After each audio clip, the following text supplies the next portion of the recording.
कोरोनाच्या महामारीच्या वर या देशामध्ये लॉकडाऊन सुरू झालं आणि कालांतराने सर्व लॉकडाऊनमध्ये शिथिलता आणण्याचं काम झालं. अनेक प्रतिष्ठानं सुरू झाली, अनेक व्यवसाय सुरू करण्याच्या परवानग्या हळूहळू दिल्या. परंतु सलूनचा व्यवसाय असेल, नाभिक समाजाचा व्यवसाय थेट संपर्क येतो म्हणून त्याला आपण परवानगी नाकारत आलो. म्हणून मागच्या 3 महिन्यामध्ये ह्या समाजाची अत्यंत दयनीय अवस्था झाली. कारण हा रोज कमवणारा हा समाज आणि याची दयनीय अवस्था झाली. त्यांच्या घरामध्ये अन्नसुद्धा शिल्लक राहिलं नाही आणि अशा सगळ्या परिस्थितीमध्ये 12 लोकांनी स्वतःचा जीव गमावला, त्यांना जीव द्यावा लागला.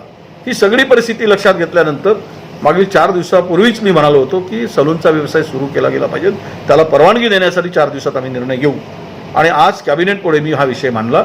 माननीय मुख्यमंत्र्यांनी या संदर्भात 28 तारखेपासून सुरू करण्याचं सांगितलं आणि माननीय अजितदादा पवार असतील किंवा आमचे नितीन राऊत साहेब या सगळ्यांनी त्याला सहमती दिली.